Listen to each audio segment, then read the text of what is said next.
Okay, so normally I would start a video with some kind of explanation of what the subject is. Even if it's a well-known topic, it's often worth at least a quick recap. But no, not this time. Nobody needs or wants that. You all know what I'm talking about. The novel coronavirus outbreak that's causing medical emergencies around the world, the stock markets to crash, and me to have just a little bit more time to start making videos again.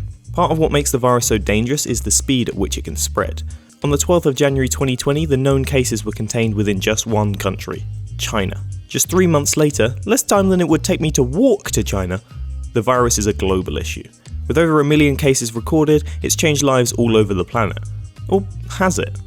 It's certainly true that it's affected most countries, but there's an exclusive list of places which at the time of the release of this video are yet to have confirmed a coronavirus case. So this prompts some questions. Where are these places? How have they managed to stay virus free? And where will be the last place on Earth left untouched by the pandemic?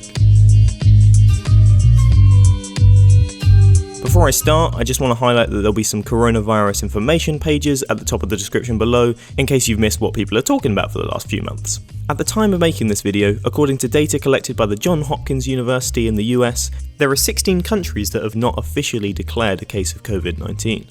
As there aren't that many, I'm just going to list them all. The Comoros, Kiribati, Lesotho, the Marshall Islands, the Federated States of Micronesia, Nauru, North Korea, Palau, Samoa, the Solomon Islands, Tajikistan, Tonga, Turkmenistan, Tuvalu, Vanuatu, and Yemen.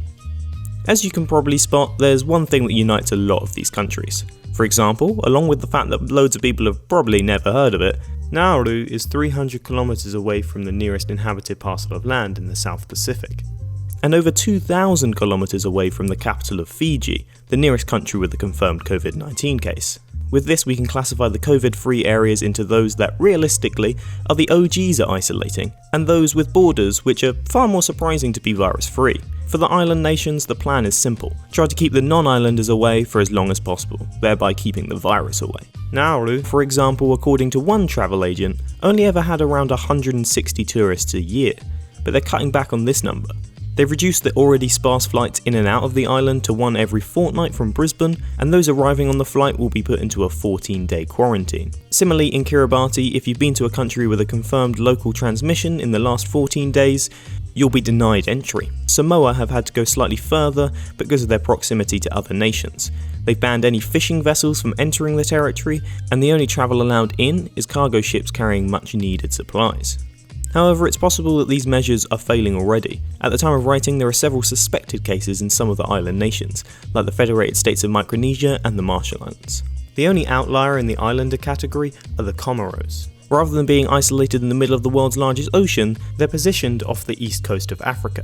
They've taken a largely similar approach to the Pacific Islands, the Comoros suspending all international flights. One notable difference, however, has been the Comoros' international relationship strengthening move to donate money to China to help fight their outbreak of Covid-19. China was actually the first country to recognise the African island state when it won its independence from France in the 1970s, and they're finally paying them back. With 100 euros. Apparently they're calling it symbolic. But it's an even weirder choice when you realise that neither country actually uses that currency. Another thing to note here is that the Comoros has also laid claim to Mayotte, which when you look at it on a map, it does seem fair that they think it's more part of their country than it is France's. But they might be glad that they don't control it just yet, as it's recorded at least 164 cases and 2 deaths from the virus. There's doubt that these islands' isolation can last long enough to keep them virus-free permanently. Because of their lack of land and population, these nations all depend on larger, more industrious nations to provide many of the things they need to survive. In the Pacific Islanders' case, these are mostly Australia and New Zealand, both of which have outbreaks of the virus. And while you could say these islands' greatest challenge has become somewhat of a saving grace for them, when, as is thought inevitable, the virus lands on these territories, they're unlikely to be able to cope. With few hospitals, nurses, and even fewer ventilators, the likelihood is that the infected patients would have to be transported to Australia or New Zealand to receive the treatment they would need. This is not to mention that many of the island nations already have elevated levels of diabetes, heart disease, and chest conditions, all of which can cause a more severe case of the virus. According to World Bank data, out of the top 10 territories with the highest prevalence of diabetes, 7 of them are in the South Pacific. As I said before, the more surprising countries without any confirmed Covid-19 cases are those with land borders. Here we can group the countries into ones we might like to be suspicious of, and ones that it seems the claim of virus-free could actually be true, at least for now.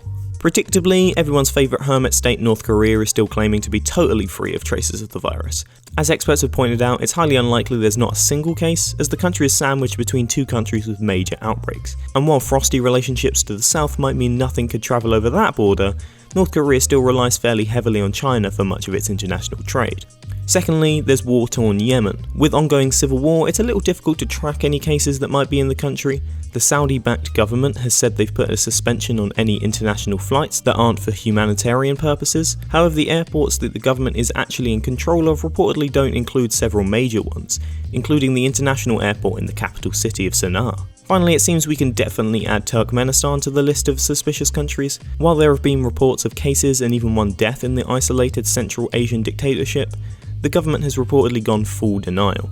Independent news sources from within the country, which doesn't allow foreign journalists in, are reporting that the government has banned the term coronavirus from all local media and health information brochures, and while they've still taken measures to close down their borders and bring internationally residing Turkmen home, there are reports that the police are detaining citizens for even talking about the virus. This leaves a group of 2 countries with land borders that are yet to report any Covid-19 cases, whose claims hold some credibility. Just a stone's throw away from Turkmenistan sits another stan, Tajikistan. Having implemented travel restrictions from the worst affected countries relatively early on, and recently suspending all flights to and from the state, Tajikistan has managed to, so far, remain free of any confirmed virus cases. While life in Europe and many other countries is grinding to a halt, one of the most effective areas of life is live sport. But worry not, football fans, Tajikistan has recently kicked off their national football league. Along with football in Belarus and basketball in Taiwan and Tajikistan, the football season has seen a huge increase in popularity as sports fans from around the world tune in to see a resemblance of what they're missing. The last country is in Africa, and despite struggling to get an early foothold here, all mainland African nations bar one are now reporting cases. For Lesotho, being entirely surrounded by South Africa seems to have helped them stay virus-free. In order to get to the landlocked state, you must travel through South Africa first, either by land or by air, as there's only 3 daily flights from Johannesburg or Tambo International. This means that the restrictions being put in place in South Africa act as another barrier to entry into Lesotho. Any non-essential travel within, into or out of the country has now been barred. However, much like island nations, Lesotho relies on South Africa at least partly for food and medical supplies, both of which are currently being allowed through the border, making it, in all probability, only a matter of time until the country records its first case. So which of these countries is the most likely to be the last to catch Covid-19? Well, according to experts such as Andy Tatum from the University of Southampton, it will almost definitely be one of the isolated Pacific Islands. However, even he warns that it's highly unlikely that these states will be able to hide from the virus forever. With their dependency on international trade and support, the chances are every country in the world will eventually report a case of Covid-19. But what about places that aren't part of any country? One such place, possibly uniquely able to ride out the worst of the outbreak, is one of the most remote places on the planet, and the last major landmass to be discovered by humans: Antarctica. With a population density varying between 70 and 350 people per million square kilometers, the continent is sparsely populated for an obvious reason. It's a barren desert that would kill you in hours without the correct equipment. Due to its position on the globe, for just under half the year, Antarctica sees 0 sunlight, meaning planes are unable to land except for the most life-threatening cases.